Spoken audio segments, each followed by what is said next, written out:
Assalamu alaikum wa rahmatullahi wa barakatuh. Amanya nedobozi nze Ibrahim Mukasa, Extra Tour and Travel, iranga tuli United Arab Emirates. Nayenga wano wetuli tuli Dubai. Yeah. What tulabira wano, of course, like we normally do, tuchalira abantu abenjawulo, tusinkana abantu abenjawulo. Ensi zonna ze tutambuddemu tunokolayo bannayuganda betulaba nti at least bali successful mu kye baba bakola ne tubakuletera at the end of the day. And on this beautiful day we are so happy and humbled to have muganda wange amanyiddwa nga Hassan gwe tugenda okubanga tuwayamuko naye. Nja kusaba asooka abuuze ku balungi abatulaba tutandikirawo. Bismillah walhamdulillah wassalatu wassalamu ala rasulillah sallallahu alayhi wa sallam. Assalamu alaikum wa rahmatullahi wa barakatuhu. Abatulaba mwenna era abagoberera mugoba nsonga. Amanya neddobozi bampita Hassan the Rocks. Okuva wano oba okusinzira wano ku Mpombo African Restaurant, ku Montreal Knife Hotel e Dubai mu kibuga kye bayita Deira. Twesimye nnyo okulaba tujja kugira bugizi bwe tuti olw'embeera. Obulamu bugamba ki? Obulamu alhamdulillah. Oli bulungi. Olampola tuli bulungi. Yeah. Ne kaweza kafe. Katukubo kamalo kamaza akawungi mukayitirivu obunyi nga mukawulidde. Obeera mu nnyumba oba mu mmotoka ng'oyagala osiiba omwo. Wofulumira ebweru bwoti omusana bwe mbadde nnyumyamuko n'abantu abawangaalira wano. Ate ne baŋŋamba nti omusana mutono nnyo. Anti tuli mu mwezi gwa kutaano. Omusana gwakatandika. Era tugusuubira okuva mu gw'omukaaga, mu gw'omusanvu, mu gw'omunaana okuba agenda kubeera nga gweyongera kuba kati ndoza gundi tubeera mu diguli tubeera mu 45 48 ana bwezityo gulinya ne gutuuka mu 5 muno okusoba. Okay, yonna gyosinzira okubanga otulaba basically tuleeta abantu bano to motivate, inspire, guide, and at the end of the day osobola okubeera eyo nga omanya nti gwe woolemereddwa waliwo abadde successful. Kati bano abali successful basically tubaleeta to tell their journey, to tell olugendo lwabwe osobola okubanga omanya. Of course omuntu watuukira mu mbeera eno aba ayise mu bingi nnyo. Extra Digest mugoba nsonga, we are powered by Roast Coffee Academy. Roast Coffee Academy basangibwa ku Alwada Molau Airport Road UAE, era nga ne Kampala baguddewo ettabi erimanyiddwa nga Roast Coffee Academy branch ya Uganda awo enajjana nkumbi oba Namasuba ku siteera awo ku church y'aba Advent wojja okubanga obasanga at the end of the day. Ate nga Sun Cargo Shipping Company esangibwa wali ku Rua Park ekizimbe ekimanyiddwa nga 14 Plaza SF01 ne SF12. Bano bajja kubanga bakusaabaliza emaali okuva China paka Mombasa, buli kimu kitambule bulungi. Mu ofisi yaffe e Uganda ojja kusanga Muwonge Ibrahim, ate mu ofisi ye China ojja kusanga Malcolm. Tuline Hassan the Rock, CEO and founder, director as well wa Mpombo African Restaurant wano e Deira. Yeah, Deira Dubai. First things first, tetujja kulwayo. Bannayuganda abatulaba balyagadde okumanya briefly mudakikanga bbiri oba dakika emu Hassan yaani amanya g'amatuufu. Abatulaba mwenna nyongero balamusa Hassan the Rocks. Amanya agange ag'obuzaale. Yes, bampita Hassani Segawa. Twesimye okulaba weddira nkima. Ndi musajja neddira nkima. Era nga nzaalibwa omwami Musa Kafeero. Enkuyegezi kyamukubira enduulu? Allah yamujjula saba musaasire amusonyiwe. Kitalo nnyo. Nzaalibwa omukyala bamuyita Zoraika Nalukoya. Era nga ku kyalo kwawangaalira yakazibwako linnya lya maama Muzeeyi. Ye enkuyegezi kyamukubira enduulu? Alhamdulillah akyali mulamu nnyo. Saba Allah yongere okumukuuma. Era nga nzaalibwa ku kyalo bakiyita Seeta e Butambala. Seeta ow'e Butambala? Seeta Butambala. Ekyalo ekyo bw'oba Seeta obuddako Abasanda. Kati awo Seeta awo wenzaalibwa. Seeta w'e Butambala eriyo bajjajja ba Kamiliyoni. era jjajja ba kamiliyoni olabe bwentegerayo kituufu bajjajja ba kamiliyoni abo baneiba baffe tebatuli wala nnyo waliwo ekisaawa awo n'akasomero ka primary aka UPE oyambuka booti kasozisozi waggulu awo wali bajjajja ba kamiliyoni ate bwe tudda waliwo olusozi bayuta bweya waggulu eyo gye tulina ebibanja gye tulimira twawula mpaanyi ne bajjajja ba kamiliyoni. So yoyo Hassani asibuka Butambala etava muto. Omanyi kyayisayo muto teva muto omwana ne bikaba kato bwe kati salamu ye kwaniriza kofiira ku mutwe bukaba kawala kaba kaja owaye twakuleba tugamba nti Butambala basinga kulima ntangawuzi na mayirungi bikyaliyo ntangawuzi zikyaliyo ate amayirungi era basirimira ddala n'amayirungi gye gali ne sinyo gagenze gakendera olw'ensonga nti abaali basinga okugalima bakaddiye ate abaana be bazaala bagweredde mu bibuga ebyokulima sibaliko ennyo nekireetera amayirungi okuba nga gakola ki nga gakendeera so kati eyo yowaffe Hassani the Rocks erinnya lya Rocks ate lijja litya nga bulijjo era abantu bangi banna bizinesi baba n'amannya agakola ssente erinoonya ssente zigenda mu nsawo n'amannya aga famire ag'ebika nti wetubeera ababi b'ennyimbe babeera mu nnyimbe bajja kusoma nti Hassani Ssegawa mutaani wa Musa Kafeero kati ate bw'onoonyeza gye nkolera emirimu ojja kujja onyona the Rocks era nga omuntu erinnya eryo abantu abasinga bungi betuuma erinnya olw'ekigendererwa rock kitegeeza olwazi si kyekintu kyoyinza kumala gaveeri nti ng'olima noga nti onotemako enkumbi n'olugjako wadde ekibajjo era buli gy'okoonako yeekongokako n'egwere kati yegwe yenze tulina omuzannyi w'omuzannyo gwe bayita wrestling gwe bayita rock naye mumanyi oyo mumanyi Butambala ono yensibukoyo nga bw'otunnyonnyodde oyingira otya Kampala bw'oba wazaalwa Butambala?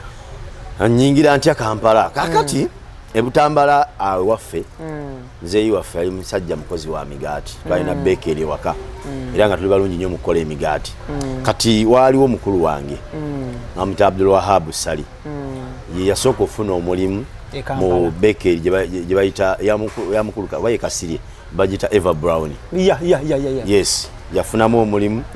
ye n'agenda n'atandika okukola kati watandika okukola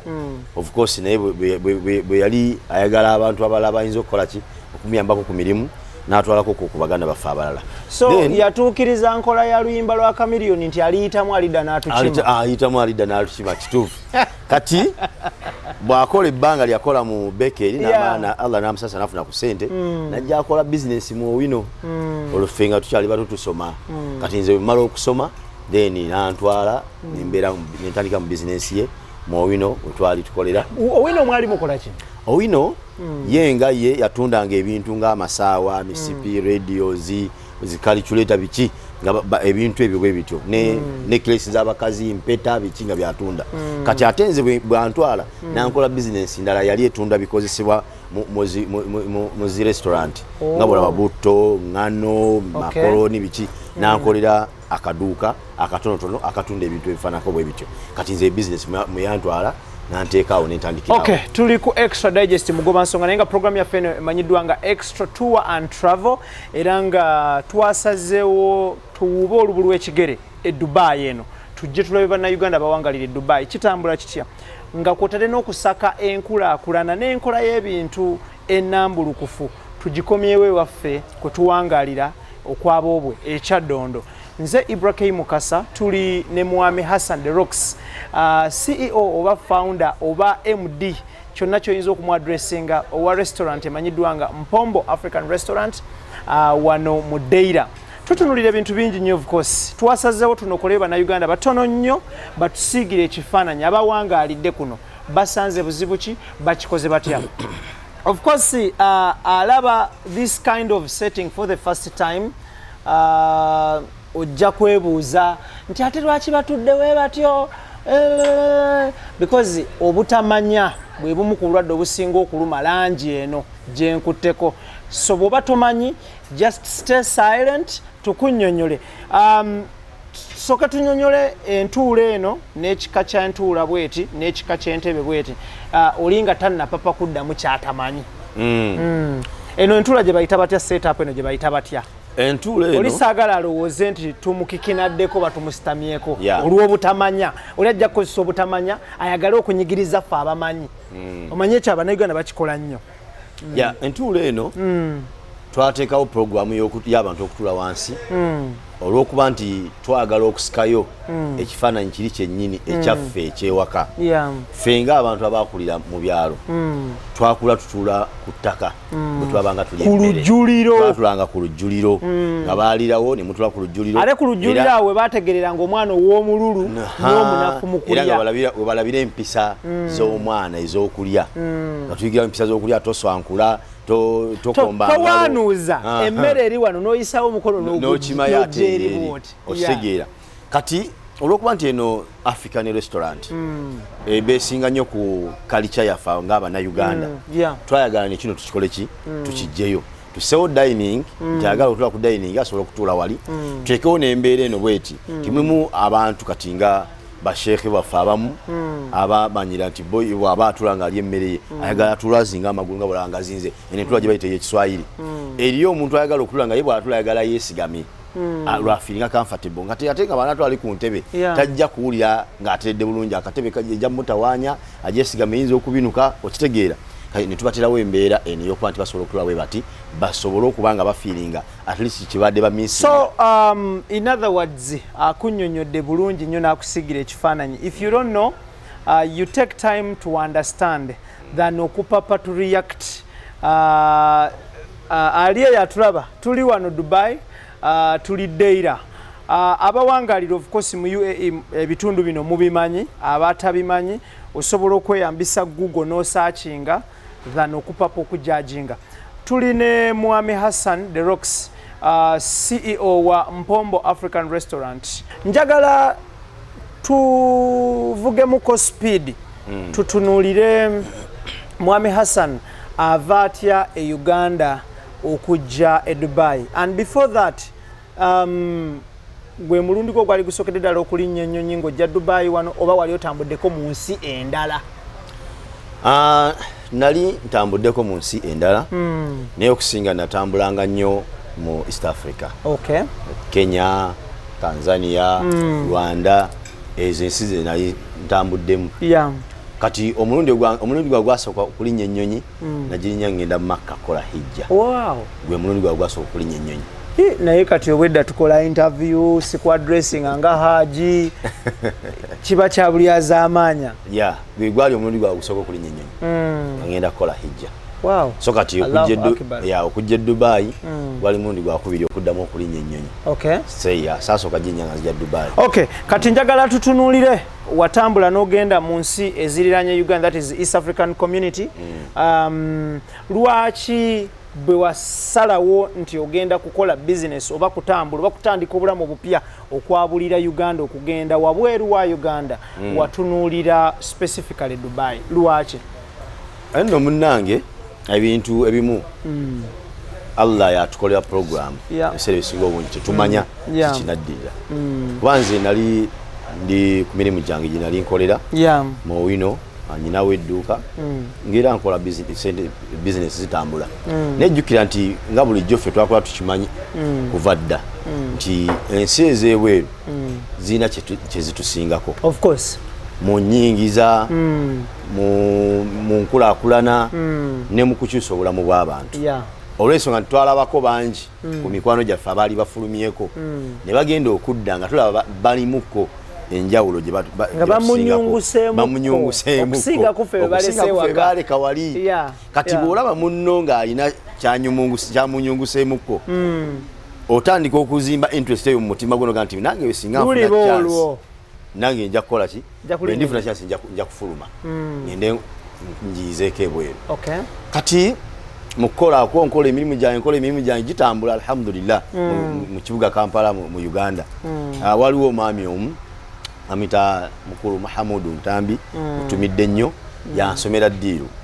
Agamba nti owaayi? Agamba owaayi waliwo embeera bweti ne bweti lwaki toyingirawo lwaki togenda n'ogezesa akitegeera ne mugamba kisoboka naga kisoboka ne tupangapangawo byampangirapangira nenkola kinenzija naye nga mu kujja omulundi ogwasooka najjira ku visa eno gye bayita visit visa edda yenga ya mwezi gumu egy'emyezi 3 bayita banazireeta kati ojja ku ya mwezi gumu omala ne bugwako ng'osobola okutopinga okukola ki okugyongerayo okugiza obujja okugya extendinga bakwongerayo ebbanga eddala kati visa gye najja nayo bentuuka wano mulimu gwe yali ambalidde omwaka ki guno gwe twogerako omwaka ogwo gwali 2012 yes kati wenzija bwentuuka wano nembeera nga saasobola kufuna mulimu gumpeesa employment visa nembeera nga ndi ku visa eri gye najjako ey'omwezi visa eyo nejjeggwako nenkola overstay oba omenya etteeka naggomola ogwo gwa naggomola nenkola overstay okumala ndoza zo mu Uganda overstay tekola yes nenkola overstay ndoza okumala omwaka mulamba eyaweebwa omwezi n'oweza omwaka gwe mwaka mulamba n'omwezi gumu oli mu nsi y'abasajja weetaaya kati bwe mala okukola overstay then waliwo omwami omu bamuyita Maawiya Mukasa so kati ennaku zino yakulya yenanyini company bayita KHM International Consultant ereeta abantu waliwo emirimu gye bagaba mu RTA RTA ekitongole kya gavumenti yano kiyitibwa Roads and Transport Authority kikwazaganya ebyenguudo n'ebya transport kati agamba nti company gye bayita Dubai Taxi bali ku routinga ki abakozi baagala abavuzi ba taxi naye wali chance wali gikozesezza n'ofuluma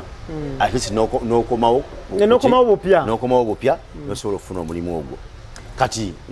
mpanga ku bya overstay kusasula kino nakiri nenfuluma kati wenfuluma nemuweereza olwo ofuluma oddawa nzira ye Uganda tewafunamuko kirowoozo ki abantu abasooka okulaba ng'ozzeeyo Uganda for over a full year didn't they think nti ono bimulemye tebakulaba ng'alemereddwa oba nga luuzi oba ki ebiseera ebisinga obungi bannayuganda bajajinga omuntu okusinza ku ndabika ye gy'abalabika singa Allah akusaasira n'oddayo ng'onyirira bulungi ng'olabika bulungi okusinga waviirayo tebasobola kukulowooleza nti bikulemye era mwana gusobola okukuŋŋaanya ekyalo n'okituuza n'okikakasa buli omu akwebuuzaako nkoze ntya nga tebamanyi nti gwe gy'ova oyina ebizibu bye bikoze eki ofubutuse mufumbiro ng'omukka mungi naye ate bo balaba beetaaga abagende gy'odduse okitegeera kyokka gwe weetegula kibabu bo gye baagala okudda kati olw'okuba nti tujajinga nnyo okusinza ku ndabika y'omuntu tebaamanya nti nze nyina ebizibu byange bikola ki ebinfubutusiza emisinde okunzizaayo eri so awo bwoddayo n'opanga butaate n'okomawo bwenzirayo then nempanga n'omukulu oyo Maawiya naŋŋamba beetaaga miliyoni 7 okubeera nga zo wazirina nga nsasula nezinoonya nezifuna nali kuŋŋanyizawo kana akasente omanyi bwobeera wano ng'oli ku overstay ofuba nnyo okola nti osavinga akasente ne kabeerawo just in case so miliyoni 7 wazibawa n'okomawo e Dubai banterawo visa yange ya myaka 3 nenkomawo e Dubai nga nzize kukolera mu RTA nga nzize kuvuga taxi omulimu gwo wagufuna bulungi nnyo n'ovuga taxi yes nenvuga taxi okuva mu 2014 kuba bwenzirayo nakoma 2014 nentandika okuvuga taxi olwo taxi eno ogivuga osasulwa lugendo osasulwa kilomita osasulwa lunaku wali osasulwa ng'otya taxi eno twagivuganga naye nga batusasula mu ngeri ya commission tebaako musaala nti okola musaala bwe guti basasula commission nti obungi bwa sente z'okola obungi bw'omusaala gw'ofuna nga tufunira mu percentage lisinga okola diramu tugeze 3 nga bagamba ku ezo diramu 3 olinako tugambe nti 20% zizo singa oweza diramu 4 nga bagamba nti olinako 30%. Singa oweza diramu 6 oba 7 olinako 35%. Kati batusasulanga kati nga bwokola jukira nti toyinza kukola sente nga ziri uniform olwaliro osobola okukola ebitaano ekyana okulola olumuzambo kolumuzikirira okukola ebisatu lino okukola kati omwezi ogwaggwangako nga babala nti okoze sente meka nti okoze 2,200 mu 1,000 tugambe nga bazidividinga by 30 zijja mu 7 olunaku olwezo wazifunanga otya eyo percent commission wamufunanga and then ba yali monthly kyegambye nti okola n'omalako omwezi ne babala sente z'okoze omwezi so waliwo enteekateeka yali ennungamo esente zo ziwandiikibwa nga nti leero zino zenkoze buli wogenda bwannyukanga wagendanga ku office n'olipotinga sente z'okoze ne bakuwa pesli ne bakuwa receipt k'osasulidde sente n'ozitereka receipt z'obeera nazo so omwezi bwe guggwako n'oclaiminga omwezi bwe guggwako ne bw'otatwala receipt already bo baba bakina mu system so wasasulwanga otya sente bazisindika ku gundi bateeka ku account gulabulabika message ku simu yo nga kajja omulimu gwa taxi guno wagusangamu buzibu ki omulimu gwa taxi mulimu gulimu obuzibu bungi ekisooka nti olw'okuba obeera okukola commission nga tokolera musaala obeera ne wasiwasi mungi nnyo oba okitegeera era ndowooza baakola ekintu ekyo bantu bano butalira kisinga twali kuwummula nti bakuwenga gwe weebanja okulaba nti at least otuuka mu 35% omwezi gugweko ofune omusaala gwa ddya mu 10 mu 5 milioni 4 ez'e Kampala omwezi gugweko ng'olinga mu 35% ofuneyo ddiramu za kakaaga milioni 6 oba omwezi gugweko ng'oli mu 13 nga waliwo n'ogusobola okuggwako nga olinayo 10. Okay. Kati bakikuwa noba nti gwe oba weekozesa kubanga bo bakuwa mmotoka ne bakuwa mafuta ne baga nti Dubai yonna tugikuwadde woyagala atulaba mulungi wano we tuli Deira tuli ne Haji Hassan The Rocks wano we tukoledde mu kifo kye that is Mpombo African Restaurant kyekimu ku bifo of course ekirabirira bannayuganda when it comes ku local food oba local dishes emmere nga bw'ogiri e Kampala nga bwe bagifumba e Kampala ne wano we bagifumba oba matooke oba lumonde oba mayuni oba muwogo ntula biringanya mukene byennyanja nga bw'obirya mu restaurant z'e Kampala ne wano bwe bakipreparinga kwegamba ekibaawula it is the distance between Uganda in Africa and this side but the dishes are prepared the same way nga bw'ozifuna e Kampala oba mu Uganda. Program yaffe eno eya Extra Digest mugobansonga ya Extra Tour and Travel eri powered by Roast Coffee Academy abasangibwawo enamasuba okulirana church yaba Advent nga bano batendeka ba baristas abakabi abatukanye n'omutindo gw'ensi yonna beekwate tenga bakola n'okutunda ebyuma ebikola coffee wakabi ne ku mikolo basobola okujja ne ba preparing ekintu ekyo ne kibeera kyakabi nnyo. Wali ku Alwada Mall UAE Abdabi bakyaliwo nnyo nga ttabi lyabwe ekkulu beekwate ate gwe omusuubuzi awangalire Uganda n'awangalire China company erimu egenda okusabaliza Mario bagiyise Sun Cargo Shipping Company bagijje China bagirete Mombasa munaku 18 zokka ate bwe bagijjawo bagikutwale mu houses ez'enjawulo beekwate buli kimu kitambule bulungi. Mwami Hassan ovotya mu mulimu gwa taxi era bw'oguvaamu wazaako mulimu ki? Katono nnyo wali ku taxi mbadde wambuliza ku challenges eziri mu taxi mbadde sinazi kuzimalayo esookera ddala taxi erimu ebirungi ebimu ku birungi bye nafuna mu taxi nti osinkana ensi yonna bw'obanga ovuga Dubai taxi taxi awo ne Dubai ekyokubiri bwe njogera kigambo taxi omuntu talowooza ng'ewaffe talowooza kamunyo oba kigege ye Kampala mu paaka enkadde emmoroka ezivuga taxi wano ewaffe Uganda batono abasobola n'ozigulo zivuga e Kampala kuba tuvuga mmotoka mpya bakuwa emmotoka nga mpya n'ogijjamu zero mileage n'ogisuma n'ogisabukula n'ogijjamu obuveera ku mitto n'ogitandika ogivuga nga gwe ogyetandikidde nga mpya ttu. That is good. Kitegeera tuvuga emmotoka ebikanga bolaba Camry Toyota Camry Uganda tebanaana zireta ze tuvuga wano mu taxi tezinabatuukayo bajjuka nti Uganda tugula emmotoka eziseko myaka 15 kitegeera kati wano tuvuga bwe njogera ekigambo taxi olita sketch ekifaananyi kyawa kye Uganda ekyokupaakinga ku stage n'oyita abeegindi n'oyisaamu omukono n'otandika okwogerera bino ebyawano biri smart mmotoka etwala bw'aba muntu omu yo gwetwala weepakinze omuntu omu osobola ogiyimiriza n'ogenda gyoyagala kubanga ekyajinga lugendo lwekuvuze buwanvu bw'olugendo oba mutuddemu bana era omu zaasasula olugendo lwebanga lwe lumu nti abagenzi abana mu taxi sente ze musasula ne yagitambuliddemu omuza akola atya zasasula kubanga yo ya mita emala bumazi kilomita mekaze mukoze iki ze mutambudde ze charginga seringa ye Kampala ndi wetwala 10 basasula sente bezito mbamu babiri nebe musaze fe ya wano teri konti ekusaze kuba tuttom esigala enembeera ya nyweza oluggi mu taxi ze Uganda ne bakubba ensawo zonna ne bazireka nga zeefungudde bwezi tieno gyeri aye embeera teriyo embeera teriyo alhamdulillah wano kwekyo security alhamdulillah kati kimbadde nti taxi yano yanjawulo tebagiroweza ku yeeri ekyokubiri nti wano osinkana ensi yonna era bw'oba ovuga taxi wano osobola ovuga abantu b'otamanyi ne b'omanyi n'olaba kwanze mubamu ku bantu abe Kampala lwaki osobola nti osobola n'omusinkanako taxi za wano omuvuga mu taxi wano za app za stage taxi za wano mulimu abantu mulimu eza app nabawo n'ezokuyimira obuyimizi n'ogirinda ku kkubo nejja nekutwala kati eza app ezo baziyita hala taxi yobeera bwezi mu nnyumba n'osindika ka message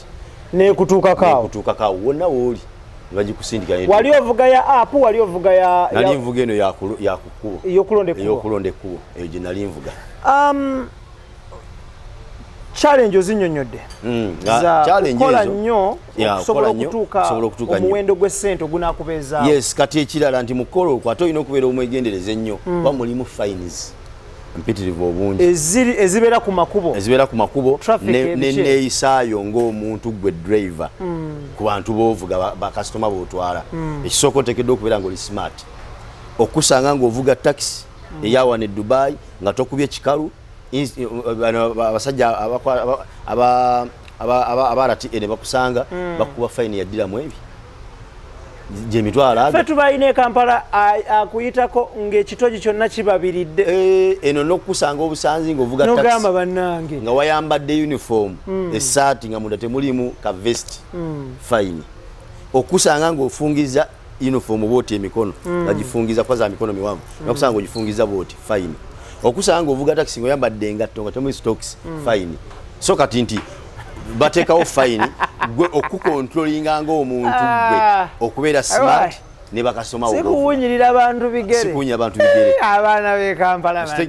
okusanga ovuga taxi ng'emmotoka nkyafu munda oba ebweru waayo oli alidde kasooli bogoya binasudde omu tebakkiriza kuliira mu taxi wano e Dubai togiriiramu kintu kyonna embeera eno y'aba taxi okuganza bakaabasajja omuntu n'agamba kati nja kutwalira bwereere Namasuba n'agenda ng'akutokota ng'akugamba ebitanyuma mu matuugo n'abeera omwo ng'akusumbuwa akusubiza ensi n'eggulu gy'obeera taxi ye nga sinayiye eno gyebiri eno omuntu okukwana kasitoma kintu musajja kukwana mukazi kangambe nti kiri nakyo ndoza kya butonde tekinawe kitali era abasobola okukwana bakola ki bakwana naye obuzibu obuliwo nti kasitoma singa akolako complain yonna nti ono yabadde anjogereza dira mu 8 wangi mitwalo 8 egya Uganda singa akomplaininga nti wa taxi yanvuze namba bweti nebeti yayogedde nange ebigambo ebifaana bweti nebiti yantyobodde kubanga abakyala basinga obungi naddala bawanga lwana e Dubai kigambo okumukwana ebyo by'omugamba ng'omukwana asobola obikozesa ng'obujulizi ku polisi nti wamutyobodde era ne bakuba fine kati 8 gye mitwalo 8 egya Uganda so taxi paka enkadde yonna oba ogiyiye bonna oba bamaze obajje mu business era taxi z'abagagga bazipakinga omwezi mulama nga teri akola ng'obakuba fine ezo zete bonna mmye ne bakondakita bamu musigalamu bakanaabe bokka okay tuli ku extra digest mugoba nsonga extra tour and travel Haji oba otya mu taxi era kyekyakujja mu taxi kati nvuga taxi malako emyaka kwa visa bampa ya myaka 3 ya taxi mumbeera nga bwenji kunyonyodde nti fine nga mpitirivu obungi oyinza okufundikira nga omwezi guweddeko sente okoze nyingi wali kugundi ku pay slip yo oziraba kweziri naye nga bibazi kutemera wali ovuga speed kamera nekkuba wa parking mu kifo ekiti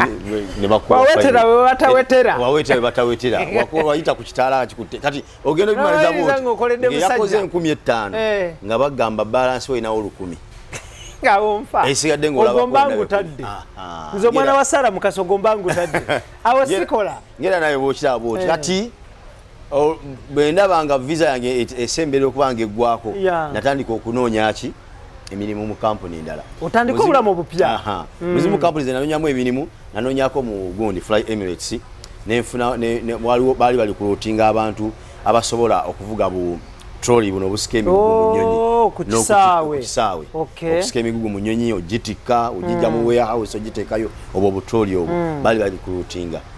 era nenteekayo CV zange naki neziyitamu netukola interview nempita buli kimu nekituuka ekiseera bangamba cancelling visa eno tukuteereyo eriwa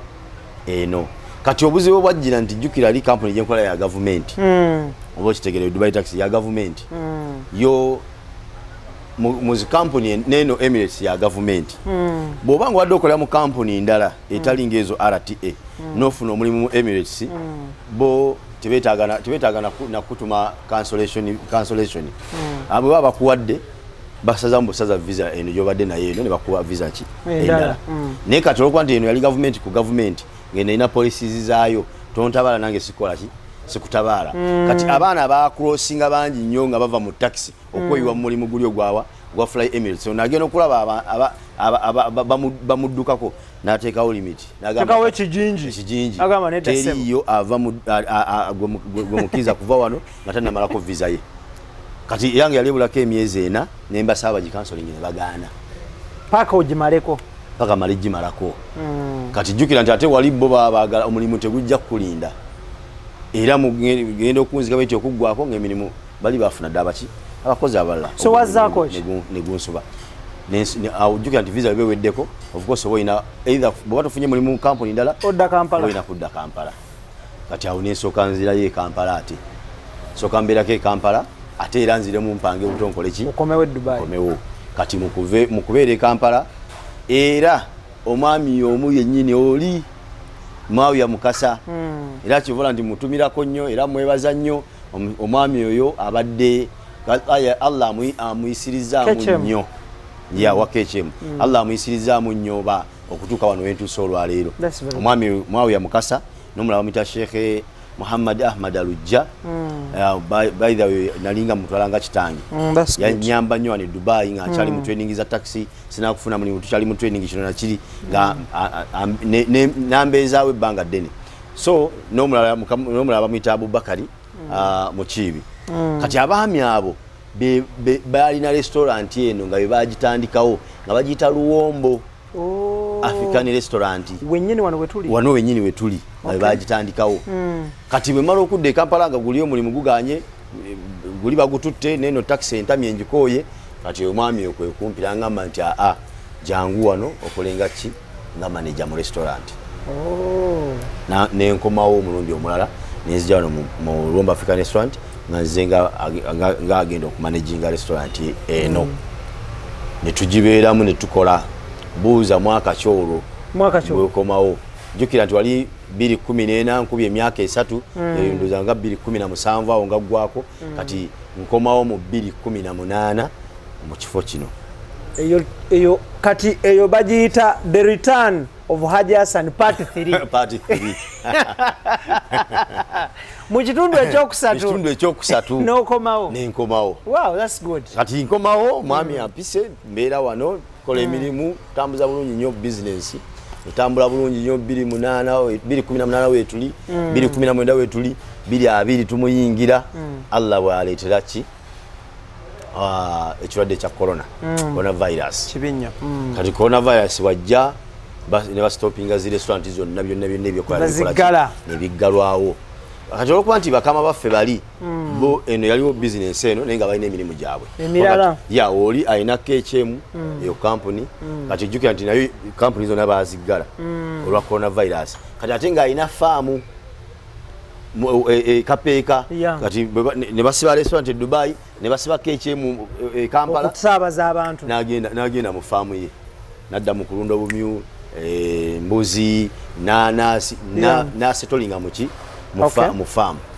Kakati omulala omu ku bagagga baffe abali abagagga baffe imaamu wano e Dubai nti ye ne basiba byonna ebintu byonna nga tebikyatambula wadde n'emizikiti gyali migale nga tebakyagisaliramu naye olwokuba nti ye gavumenti yemukozesa ye yasigala afuna omusaala gwe sizaira ni nasigala nga afuna sente kutambuza obulamu kati ate omulala ye yali akola ku airport wa firefighter abazikiza omuliro betwali Uganda baita fire brigade yes kati ye ekyo kitongole mu akola ku airport oyo neera yasigala musaala gwe nga ufuna bulungi obulamu nga butambula ekyokusiba hotel restaurant tekina kyabakosa bonga bo basigala emirimu gyali gikola gitambula kati ffe abali batunulidde eno nga restaurant gye tunulidde source of income yokka yes kati ffe twakosebwa nnyo abaana bonna abali bakola wano bali mu accommodation beebase na buli omu ali gyasula yeebase embeera neetutabukako nga bw'okiwulira oba okitegeera kati embeera mala otabuka bwetyo emyezi gisondoza emyezi kumpi nga 6 mulamba ne batandika okuta ebifo ebimu restaurant bazitadde ne bati kati bwe bata restaurant okuddamu okukola tugamba bakama baffe bakole ki bakomewo muzeewo business tukole ne bagamba bannaye bayira nga tubana kuggulawo ekiseera kyatuuka ne bawanika bagamba bannaye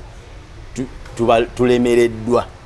tetugenda kusobola kubalabirira mpaka corona lwaligwa kuba tetumanyidde wagenda kukola ki lwagenda kuggwawo buli muntu yenna agenda anoonya omulimu gwasobola okukola ki okukola mweyiye mulabe butya munakola ki omunaabeerawo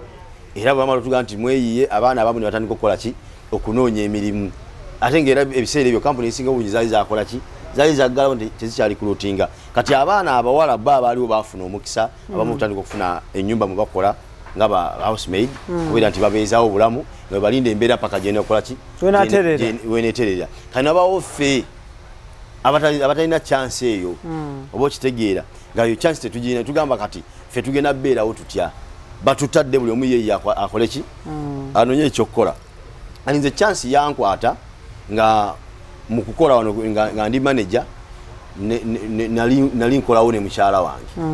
nga ye senior chef yakulira abafumbi mukyala wange bamwita Namakula Sharifa era wali tumutumiddeko nnyo ojamulaba tunatuvudde wano kakati ne mubuuza naye tukoze tutya bakama fode bakoze eki boba wanise kintu bakikoze eki bakitadde katugenda kubeerawo tutya naffe tugende mu kunoonya mirimu tugenda jijjawa ebintu byetutamanya tugenda kukola tutya kati kwe kufuna ekirowoozo ne muganda naye omanyi nga bwe tubeera wano bwe tubeera nti wagaze waka lwaki tetufumbira wano emmere ne tugitwalanga eddeira kubanga batumanyi bali batumanyi tuli ba restaurant naki ti tugitwala eddeira ku accommodation z'abaki z'abaana abakozi badde basula nitundiranga awo emmere yaffe emalo kimugamba nekigamba n'omu ku bakama baffe nemugamba nti muneyo embeera nga bweri bweti tubadde tusaba tukole bwetuti kama wanga ngamba nti eyo bwe bokikkirizganyiza ne banno nga tokikola nga ggwe wekka na mukyala wo gwe okunonya omusurviving nga mu ababiri naye nga mukiyisizaamu ne mu bannammwe bakozi ba staff na mbadde mubeera nabo ti mugende mu maaso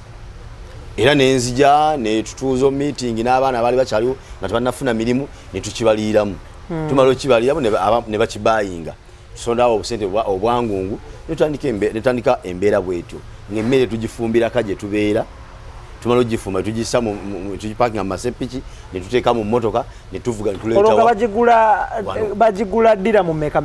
era emmere ennyama nga tugitunda ddira mu 2 essowaani y'emmere zesenemekeze Kampala mitwalo 2 ebyennyanja nga tubitunda mitwalo 2,13 Uganda ebijanja nga tubitunda mutwalo gumu n'ekitundu nga bwetyo nga tugitunda kati njagala fast forward tuddukeko tugendeko mu maaso muva mutya ku mmere ey'okutwala ku accommodation okukomawo munda muno kati mu mbeera awo nga tuli mu accommodation ekiseera kyatuuka ne mu accommodation eyo ne tugivaamu nga bakama baffe jjukira baali basasula accommodation eyo nga bagamba sente sasula accommodation tuzikoze eki zitulemeredde tukitadde kati ne tugamba katukoze tutya obusente bwe twali twakakuŋŋaanyaawo ne tufuna we twapangisa room nga ziri bbiri kati tuteekawo emu nga basulayo emabega mu room emu eryali badde ng'eddiro nga tufumbirawo olwo nga tetukyagijja eri tugifumbirawo wennyini kati mu kufumbirawo bakasoma batandika okukola ki okubeera nga bajja tulina bye tubatuuza ne balya era neebaza nnyo bakasoma baffe abampombo African Restaurant baganda baffe oba bannayuganda bannaffe abawangalira mu Deira abantu abo batubeereddewo nnyo okuva mu accommodation mpaka mu rumu 2 ze twapangisa mpaka wetuli kati ng'abantu abo bali naffe sijja kumenya mannya gaabwe ne bo beemanyi era abantu baffe nnyo bebale nnyo bwe tudda mu rumu ezo 2 wano hoteli restaurant ndala zitandika okuggulawo ezaali zeetolodde wano kakati nitwebuza tukoze tutya okudda mu kifo kino wetwali good bakama ffe nitubeekubako ntibeekubako nti ekyo twakikola ki twakivaako twakita kinava nkwata mukyala wange oyo ne muganda wange omulala bamuta Seka Kasimu wali mu Kashiya ne tutuula ne banna waliwo n'omulala bamumitanga Bugembe tugaba bannange nti tugende twogere ne bannannyini ekifo kiri tuddeyo tukole olwo wano muvuddewo mugenze mu accommodation mufunye rooms 2 lockdown yezze ifo babigadde embeera eyo yonna olwo nga wano kyekikolerwawo wano waggale wasibe ebbanga lyonna twamala nga tetunaddamu kukomawo wano nga wasibe kati mbagamba nti mumanyi ekifo kiri nenanyini kyo kimumenya okuba ntafuna ki takifunamu renti nga kiggale nti tugende twogere nabo tulabe nga tuddayo kukola kati bali abamu batya baga nti sente tunazijjawa oba okitegeera kati nze baga nti abamalirivu abawala nga muli bamalirivu mujje tugende era kati nze wa government wa kizimbe kino kiri ku hoteli kati wano wetukolera eno meza 9 floor eri ku hoteli kati hoteli eno eriko nyiniyo Morocco abaloko bayitibwa Nansi mu Nansi kati omuloko ono waliwo ate omuyindi eyamupangisaako ekizimbe kino akikolere mu hoteli kati ate ku muyindi yakola hoteli kuno ffe gwe tupangisaako yena reporting wanyene kizimbe kati munnange ekirowoozo ekyo bwe nkireeta netukwatagana bulungi nze ne mukyala wange ne muganda wange oyo Kasimu netwogera netulumba omusajja netwogera naye netukanya ku twakanyako nembagamba kati yesaawa buli omu akole ki akwate kalina oba oyina kaki oba otunda kapoloti oba otunda kaki twekunganye tufune obuki sente mutambule era bwe twali nebeera nga tukomawo mu kifo kino nga tuzze abantu basatu mwakomawo mwaka ki twakomawo omwaka gwali gwa 20 omwezi gwa 11 mwaka guwedde mwezi wa 11 okay kale yona gyosinzira okubanga olaba tulina omwami amanyiddwa nga Haji Hassan Le Rocks awe nyine njagala tujjewo ekibuuzo kino less than a minute initially yali Luwombo restaurant bw'okomawo mu part 2 nefuuka Mpombo African Restaurant yes why olw'ensonga nti Luwombo yali yabakama baffe kati nga bwe tuba nti emaze okuva mu mikono gy'abali ezze mu mikono gyaffe rebranding yes nze mukyala Sharifa ne Seka Kasimu be bantu basatu kati bakama baffe bali bagamba nti ffe tetulina buzibu bwe kibanga ekifo mukanyiza nenanyi ekifo n'abakkiriza okukolerawo nti mugende mu maaso ne brand yaffe erinnya lyaffe mulikole ki muliveeko mu bulungi mu bulungi that is good erinnya lyaffe mulikole ki muliveeko kubanga ne mu inventingawo munoonye erinnya eryammwe African Restaurant yes kati naffe mukwagala okunoonya linnya kyerina erikwatagana esobola okumakinga nekyo tubaddeko bwe luba nga lwali Luwombo ffe ne tugifuula Empombo so it was singular to plural yes okay eyo nga tuvuddeyo njagala tutunuulire okuva lwe mwatandika okukola lwe mwakomawo mu kifo kino of course this is on large scale otegeera wano roughly njagala otusiigire ekifaananyi mulina breakfast mulina lunch ne dinner oba supper okusinziira omuntu gye yasomera bw'ayinza okukyadressinga on average on a daily wano muliisa bannayuganda bameka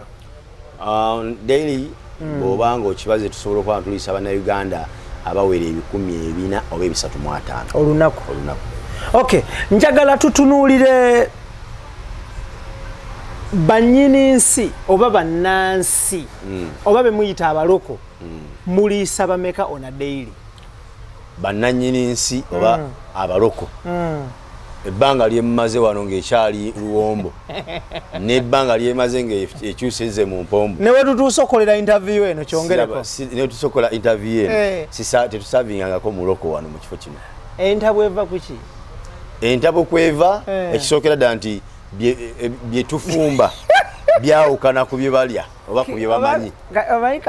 Allah yakola Kim oba mu bbumba ki kati Kim oseka ki?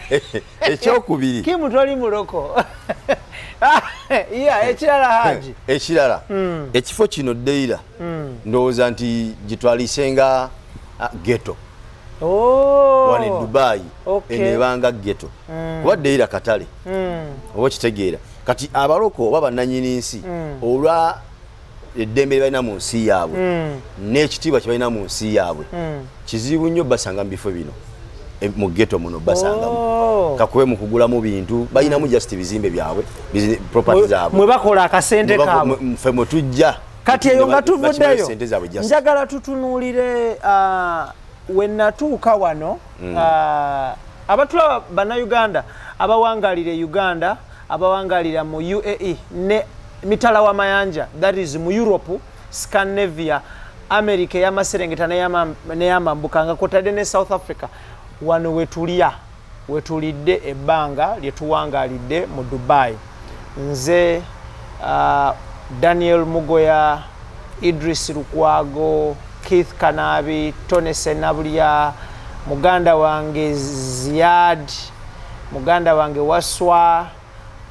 Mukalas Michael, DJ Kim, Lil Swaga, wano wetulira wa Kim Production, wano wetulira ne bannayuganda bangi nnyo. Actually this same place bannayuganda bangi abalirawo. So ebbanga lyendidde wano emmere bwe gaba matooke, it is real matooke gennyini. Akawunga kennyini namba emu nga bwe tukayite Kampala super akakolebwa wali mu Kisenyi super bwe guba muceere era omuceere gwaffe guli gwennyini. Mayuni gennyini agaffe bwayise muwogo mwennyini obutunda bwe mukamula ndaba bwe bwaffe bwennyini obwekaseese n'emicungwa gyaffe gyennyini ebintu bino bwe nambudde Dubai yonna gye mpitidde ebitundu ebyenda nsanga ebifo omutalimwa matooke omutalimwa muceere tolaba ku bikata bya lumonde siraba muwogo siraba kasooli nti bamulimye wuyo bagenda mukungula bamukaze bamusewo buwunga ebintu bino bituuka bitya wano tutunulye transportation y'emmere eno evaawa etuuka etya wano? Emmere eno gyolaba wano nga bw'ogimenye yonna tugifuna kuva Uganda. Are you sure? Yes. Kunyonyi? Yes, tugifuna kuva Uganda naye mu ngeri ez'enjawulo. Ebiseera ebisinga obungi tukozesa nnyo kampuni ezitwala abaana ezifunira abaana emirimu wano e Dubai. Era kampuni ekisinga okolagana nayo ennyo eyo KHM International Consultant zitambuza abaana okubaleeta eno nga bizibafunidde emirimu kati jjukira nti abaana abo tebaba na bintu abeera na handlage y'obugoye bwagenda kujja nabo kyokka ng'ate ku nnyonyi bamuwadde kilo nga 46 wabagiddeko Emirates kati bayinza okuba bagenda otambuza abaana 50 nga buli mwana alina kilo 80 zikilo 1000 ngezi nemuzireetamu emmere netuzireetamu bintu. That is a good venture. It's a good one. Okitegeera? It's a good one. Kati tulina omukulu gwe tukolagana naye bamutaji Musa Kalule. Atugamba buga nti mumpeereze lisiti y'ebintu bye mwagala nyina abana bagenda otambula 30 ku lunaku bwe ruti. Kati fene tuwandiika twagala obunga kilo 2, twagala bijanja kilo 10, twagala matoke kilo 15, twagala lumonde kilo 3, twagala omugo kilo west ne tubiwandiika tukola ki n'entangawuzi zetunywa wano tuzize utambala. Okay. Nazo tuzitumyaka. That is very good. So njagala tutunulire. Tubifuna mu mbere fana wetu. Biro wali otuuseko mu scenario ng'emmere ebalemeredde okutuuka wano. Nga wazzeewoko embeera ya scarcity obekekwa. Embeera eyo etera okulabika era twakagivaamu emabega kaawo. mu biseera bya basibye entambula mu biseera bya Idi ng'ekisibo kiggwako abantu olw'okuba nti abaana wano mu kisiibo baba gundi office ezisinga ozibanzigale baba tebakola kitegeeza nti abaana baba tebakyatambula kuva Uganda kujja eno bafunire emirimu kitegeeza nti eyo connection ya bano ba supply ya KHM gye tuli eba ekoze eki eba esaliddwako kati ebe bimaze osalibwako tusigaza y'abasuubuzi abasuubuzi abajja n'osuubula ebintu e Dubai tulina bangi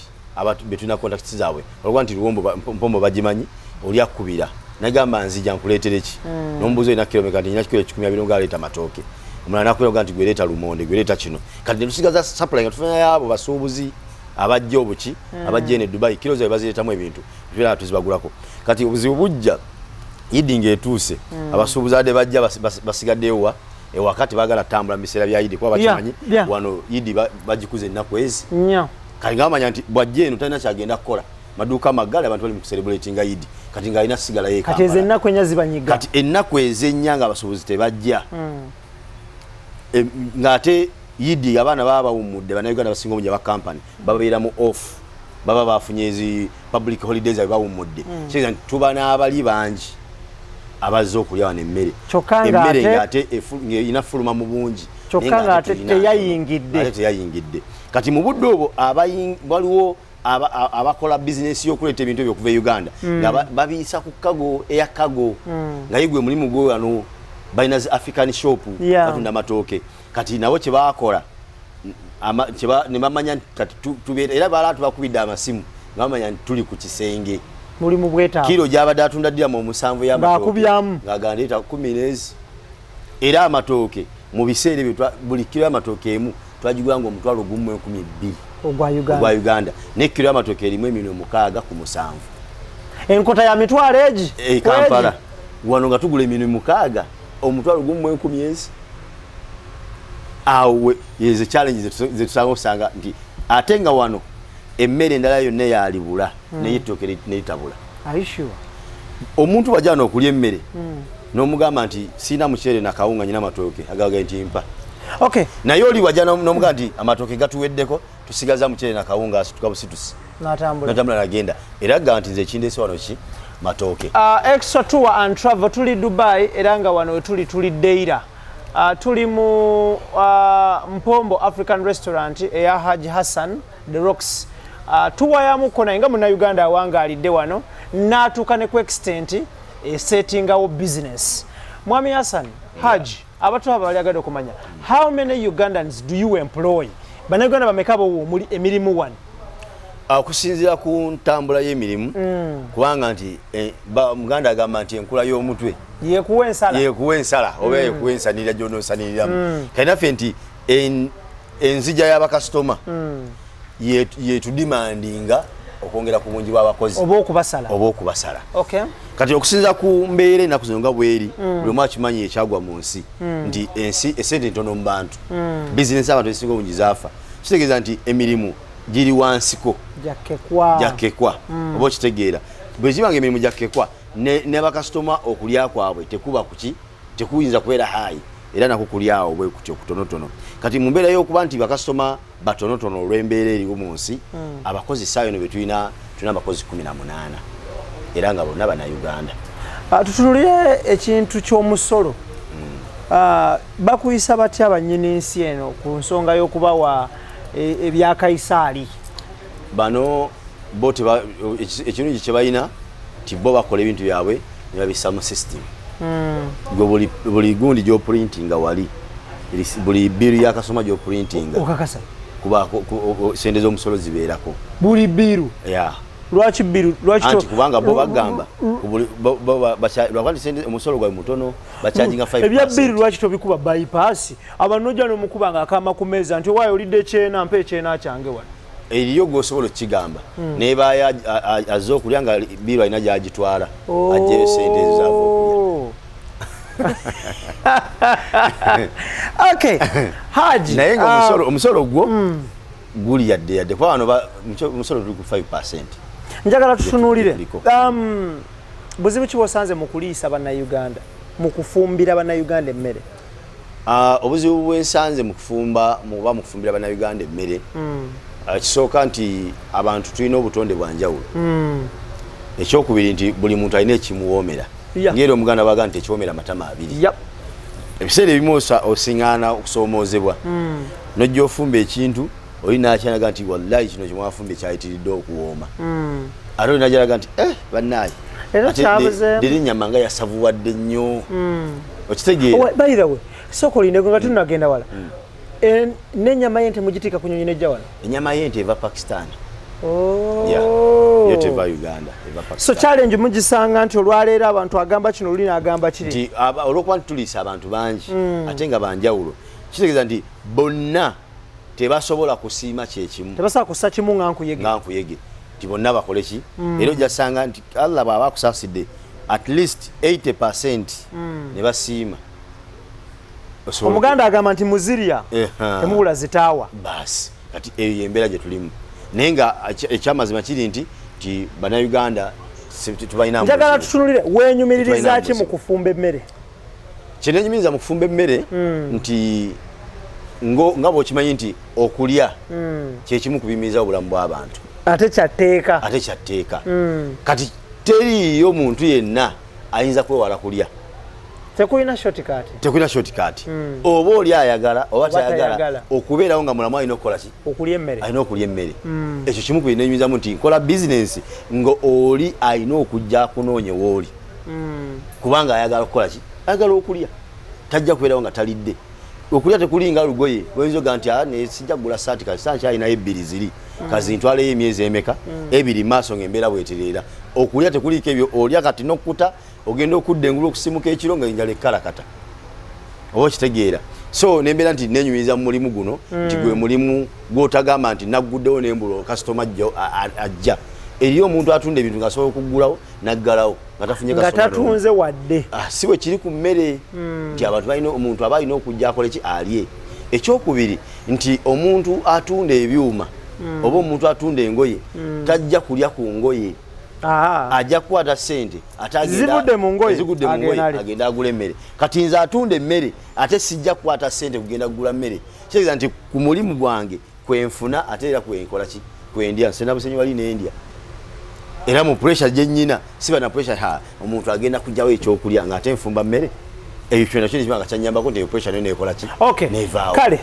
Haji tugenda kubanga tumuleka of course emboozi tebankadde wabula nga abaginyumya be bagikaddiya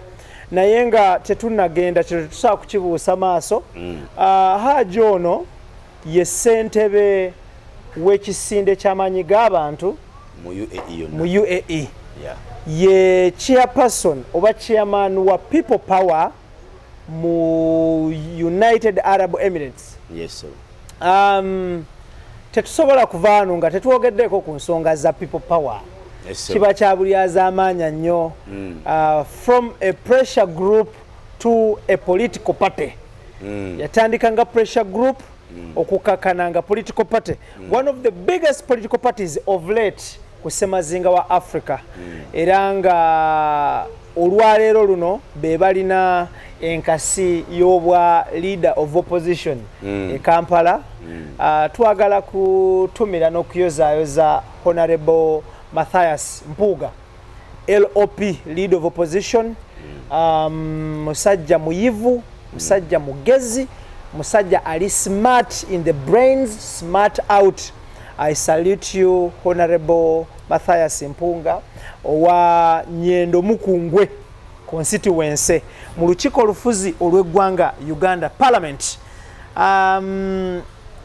Haji ekintu kya kisinde ky'amaanyi g'abantu People Power, Our Power kitambula kitya wano mu Dubai ne Deira ne UAE okutwalira wamu? Okutwalira wamu wano alhamdulillah kitambula bulungi. Abantu bakyali ku mulamwa. That's very good. Ogw'okubeera nga banunula ensi yaabwe. That is very good. Okubeera nti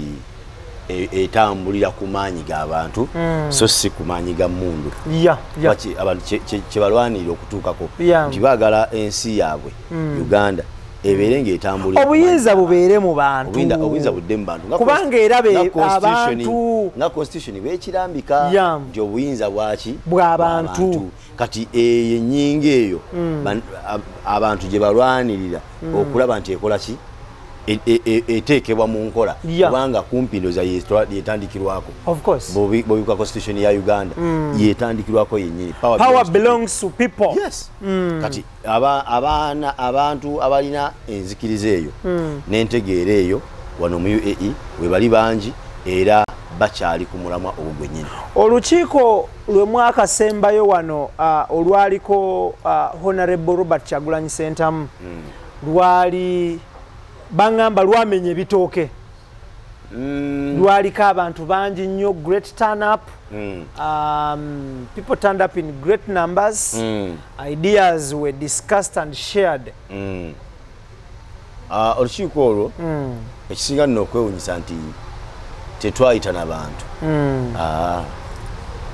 ne omukulembeze waffe His Excellency Robert Kyagulanyi Ssentamu yalinga surprise just nga wenzoga nti kampitireko mbabuuzeeko kuba nze nfuna information nga aŋŋamba just kujjako wano kulyako ku lanchi n'okubuuza ku bantu baana basanzeewo naŋŋamba ne toyita abantu togamba abantu era saakikola ni olw'okuba nti ayina amaanyi Allah yatonda yakola omuddu we oyo ayina amaanyi ayina magneti etategeerekeka ayina amasannyalaze ayina magneti ya kilowatts emitwalo 4 nti ye waayita obuyisi bwati abasajja bakenvu nga bennyamira bamumulira bamufiiringa akaliro bakawulira abantu bali bagamba kilowatts emitwalo 4 ye magneti ya Honorable Bobi Wine naye mwana ayina amaanyi kituufu n'alabye abantu ebbanga lyemaze ku nsi okutuusa olwaleero omwana ayina amaanyi kituufu kino sikirabanga bagawulira tulina amaanyi nze nina amaanyi naye agange omwana oyo nga yatuuse agange gabula ne gafuumuuka nga ne gabula tasobola kutuuka mu kitundu waatuuse nekisigala kyekimu gamba nga waliwo omuntu yenna mu bantu b'omanyi ne baba nga bakyamulaba ne baba nga bakyakulaba naye nga njagala kwebaza Katonda yatonda omwana oyo gwali mukisa gw'amaanyi nnyo okuba nti yachuzinga ekifo nga Mpombo African Restaurant n'asalawo okujja wano asinkane bannayuganda ayogereko nabo yali achievement y'amaanyi ga Mpombo African Restaurant. That's great. Era kukakasa nti okuva lwe yajja wano video zatambula nsi n'emulaba ng'ali wano bantu bangi nnyo abajja banoonya restaurant eno olw'okuba baalaba. Osanze challenge ki mu kutambuza oba okubunya enjiri ekwata ku kisinde ky'amaanyi g'abantu? Challenge ekisinga obukulu nti wano mu nsi gye tuwangaliramu eno ensi etali nnyo ya byabufuzi yo ekola nnyo ku bwakabaka. Nze nange sibitegeera naye ebintu bya wano tebitegerekeka teri nnyo ku byabufuzi kati mu mbeera nti ensi teri nnyo ku byabufuzi weesanga ebintu bingi nnyo bye tulemerera okukola nga bannabyabufuzi mu nsi eno olw'okukuuma amateeka gaki g'ensi eno mutuwangaalira. Kikulu nnyo ekyo nti byonna bye tukola ebyo ebisoboka ebitasobose ne mubireka nga bwolaba bannaffe abali mu America nti bo babawa embeera etagisa okwekalakaasa bava ne beeyiwa ku street ne bakola ki ne beekalakaasa. Wano bwe mweyiwa ku nguudo kiggwa kitya? Tekikkirizibwa.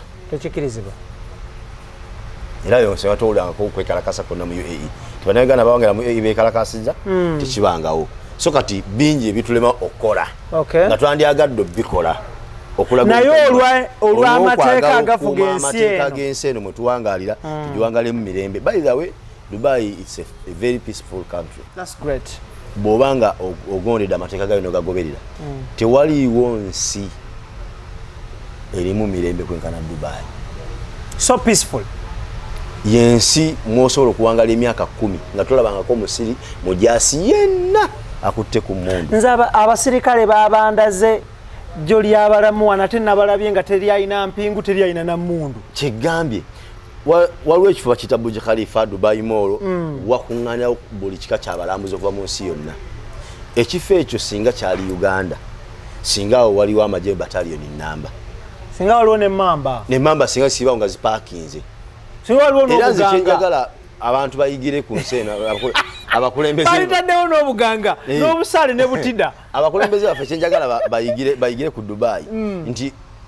keepinga security y'eggwanga si kuteeka amagye mu buli kitundu mu nsonda yansi just andi baba kugamba erangi eno just kusamateeka yetaga mukono gwa kyuma erangi eno yeeri wano nze ayogera naawe ndi rangi eno ne ffe ate ffe tutenda emirembe egiri wano olw'ensonga okukuuma security y'eggwanga tekyetagisa kuteeka amagye buli nsonda yansi just gwe kyoba okola kikimu nti fuba okola nti etteeka lyokoze mu nsi likola aja akataleke katenga kali important eriggwe because bw'okola essente wano bw'oziweereza Kampala ziggyibwako omusolo bwekiri naye tulina embeera nyumiza ne bannayuganda bangi abawangalira mu diaspora nga beemulugunya ku nsonga y'obutalonda mutuusewa n'okuperereza ba policy makers ba legislators bateeke mu nkola oba balwanirire embeera ey'okukkiriza bannayuganda abawangalira emitalo amayanja okulonda obululu bubalibwenga bukomewo Kampala ng'ensi endala bwe kikola ensonga eyo eya okubeera nti tusobola okulondera mu nsi endala abali mu nsi eziyinza okukkirizibwamu poliisi eyo okukola kuba ffe tutumanyi bano bayinza ogikkiriza oba bayinza ogigaana naye abali mu nsi ezisobola okukkiriza poliisi eyo okukola lwaki eri tekikkirizibwa oba gavumenti yaffe ekyagaanye okukita kuba bakimanyi bulungi nnyo nti ku bantu 100 abali wabweru w'eggwanga Uganda 98 bawakanya enkola ya gavumenti ekulembera Uganda. So kitegeeza bano bwe bakkiriza okulondayo okubeerawo bwe kuti ng'obululu 2 bwe bajjayo ku 100 bafunayo obululu 2. Kitegeeza nti bwe baba nti mu America wawezeeyo emitwalo nga 10 gy'Abannayuganda egironze suubirayo obululu 10,000 ng'ezi zokka ezigenda ovayo nga zigenda waati wahabulu ate nga nazo ezo bagasseko bwe babbye basobola okukabba ebweru oli bwaba asobola okukubba nga wooli alemera okukubba wootali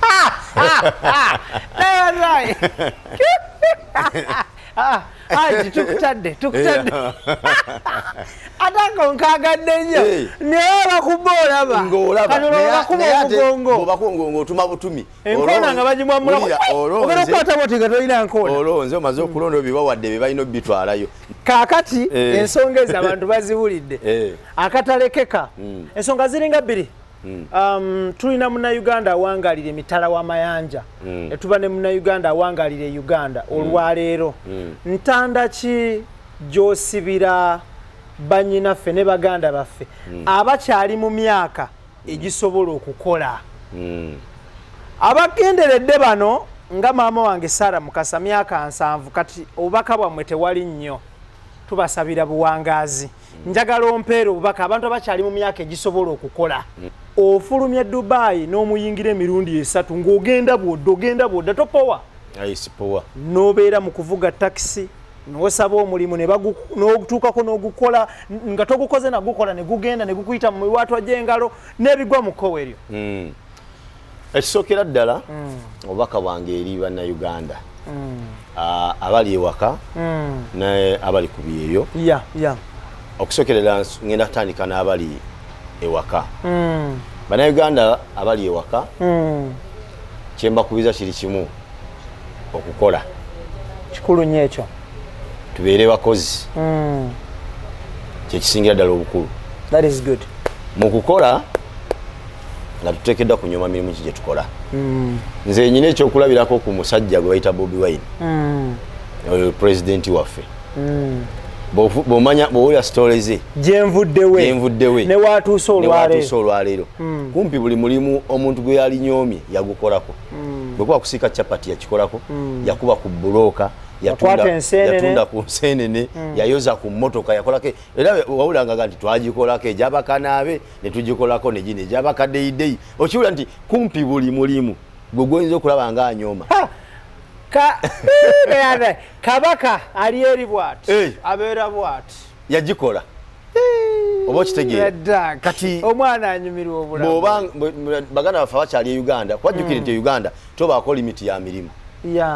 nga ffe abali eno ebweru abali ebweru nti oba n'omulimu gwafunirako contract nti gw'okola tosukkawo gojja n'okola mu restaurant sawa ziweddeko zokola odde waka kwebaka naye ali e Kampala oba ali e Uganda nti osobola okukola emirimu ng'esatu mu so kubatisa okola ki olunaku lugenda okuziba nga okozeemu obuntu obwaki obw'enjawulo n'okuŋŋanya kano nakali ekyokulala nti emirimu gye basinga okunyooma e Kampala ate mwana wattu girimu ssente nze nja kuwa ekyokulabirako wano nga nzizeyo e Uganda gundi ya MHC ng'eganye naki nenzirayo e Uganda nina ebintu bye nagula wano nga ngenda kuba nali ngenda nemanya nti bino biganye nina ebintu bye nagula nga njagala genda ku setting up restaurant e Kampala nentuuka eyo naye nga sente tezimala nga zeetaaga sente nyingi ate zesikola ki zesiweza naye waliwo nalina mashini ekola ice cream nga nagiteeka ku ssomero lya Lubiri SS nga buli ice cream kakoone mwana akalunda siringi ebi bitaano naye okimanyi nti ice cream oyo ng'osobola okukozesa capital wa mitwalo 5 n'okola emitwalo 10 ng'otaddemu capital wa mitwalo egi n'ofuna emitwalo 10 amagoba manya n'ofuna emitwalo 10 ng'olinako 5 amagoba okimanyi nti sente ezo owa taxi asobola ogivuga okuva ku makya mpaka lwagiwunzika nanyuka nga tafunye emitwalo egyo 5 naye bafuna ez'okulya ng'omugagga tebannajjako zize naye abaana abo naye nga ekisinga okwewunyisa nti ice cream machine egula millioni tugambe nti ziri ezi 5 anti obuzibu Haji kapita entandikwa bwe buzibu bwaffe kale eyo tugenze wanene tudde ku chapati omuntu okutandika omulala gwa chapati wetaaga sente mmeka emitwalo 5 gikumala yennaye Haji tukutadde kale kati tujja kuba n'abali eno ebweru bw'oba olina omulimu gw'okola kale entanda yabali abali ku kyeyo bw'oba olina omulimu gw'okola mu kampuni yonna gy'okolamu kampuni zeeno tezigawa emisaala gyenkanankana ojja sanga ng'akola obwa kiriina musaala afuna mulala nga wa security musaala afuna mulala omufumbi omusaala afuna mulala waitress afuna musaala mulala ne driver afuna musaala mulala kati gwe kiri bw'obeera bw'ojja wano oyinza okujja kuba kiriina nga bakuwa kadde kamu emitwalo 2 omwezi nga koofuna kati agwo gwennyini omulimu ogwo gwaba kiriina sooka gubeereko ogufuulenga entandikwa wogenda okusinziira okutuusa ku mulala kyoyagala ekirala toddukako mudduke ng'ate tolina gy'oddukira kigenda sigala mu toleka mulimu nga tonnafuna mulimu mulala kale tetugenda kubanga tusukkawo entanda nze gye mbasibirira eri emu atalina mulimu ng'oli Bunaayira n'atalina mulimu ng'oli Kampala okunoonya omulimu gufuule mulimu keera ku makya babuuze nti oyo akola ki nti anoonya mulimu okunoonya omulimu gufuule mulimu nti anti owaayi ng'olulagate tukyakulaba ku kyalo kuno ku Nabisaalu nti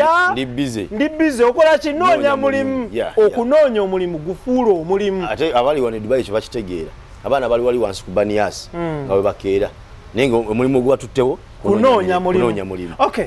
njagala kubanga mbasibulira wano nga nebaza ba sponsors baffe omuli Roast Coffee Academy omuli Sun Cargo Shipping Company njagala nakwebaza Mpombo African Restaurant thank you so much for the hospitality care and love gye mutulaze ebbanga lye tuwangalidde ku Dubai kuno thank you so much bannayuganda abawangalira Uganda n'abawangalira muno mu Dubai bw'oba oyiseeko eddeira kyama ku Mpombo African Restaurant olye kamere akawoomu njagala kwebaza mu Calnet company eno mu Calnet Global Services gye tutambudde nayo of course muno mwonna mukulu mu Colors Michael large upon yourself Kim large upon yourself my brother oli wakabi nnyo Haji yes njagala kwebaza okunyumyamuko nange ku byuma by'abazungu ne batubaka ekifaananyi n'amaloboozi kansubire emboozi yaffe eno oginyumiddwa munnayuganda atulaba nga bwe ntera okunyonyola abantu nti programu eno ebitundu biba 100 ku 100 londako ebitundu ebikuzimba londako ekirungi ekikusanyusa kyolabye nga tekikusanyusa tobeera ku ekyo tosimba nakakongo n'olemerako kakati kino nedda choose the best out of this genda n'ekirungi ekyo jamu obubaka obulungi bw'oyagadde ku Haji jamu ekirungi ky'oyagadde mu programu eno at the end of the day tutambule bulungi Idris Lukwago, Daniel Mugoya, Keith Kanabi, Tone Senabulya, thank you so much. Nesembyayo nga nebaza Katonda eyatonde eggulu n'ensi. Webale nnyo, webalire ddala. Ibrahim Kasage manya gange. Assalamu alaikum wa rahmatullahi wa barakatuh. Sisibudde bantu sibayise. Oyina akatalekeka? Nina akatalekeka. Ne mu second emu. Yeah, mu second emu. Nga tunaba kuva ku mpewo. Njagala nsooka okutwala omukisa guno okutumira ku bantu bano wammanga. Njagala kutumira mukyala wange. Thank you. Ajati Sharifa Namakula. Great one. Ne ntumire ku muganda wange director munnange kasi ya Seka Kasimu ali wali mukashia ne ntumira bakasoma baffe bonna abampomba African Restaurant okuva mu UAE yonna ate si yokka kuba tulisa n'abava mu America tulisa bava e Norway tulisa bava e Germany buli muna Uganda mu nsi yonna gy'oli nga owulira Mpombo Restaurant era nga wali oze n'ogiryako wali ogituuseeko nkutumidde nnyo nembeebaza nnyo okubeera nga mutwagira mbakowoola okubeera nga mujja mutwagire ku Mpombo African Restaurant olw'okuba nti Mpombo African Restaurant ye restaurant ebeereddewo bannayuganda ffe tetuwa mirimu bantu batali bannayuganda bannaffe tetusobola kuleka baganda baffe nga babonaabona banoonya emirimu aye ne tugiwa abo abalina okubeera abalina chance ez'abantu abalala basobola okukola ki okubawa n'olwekyo bw'ojja ku Mpombo African Restaurant ekikumi ky'olese wano abirigo g'otadde wano obeera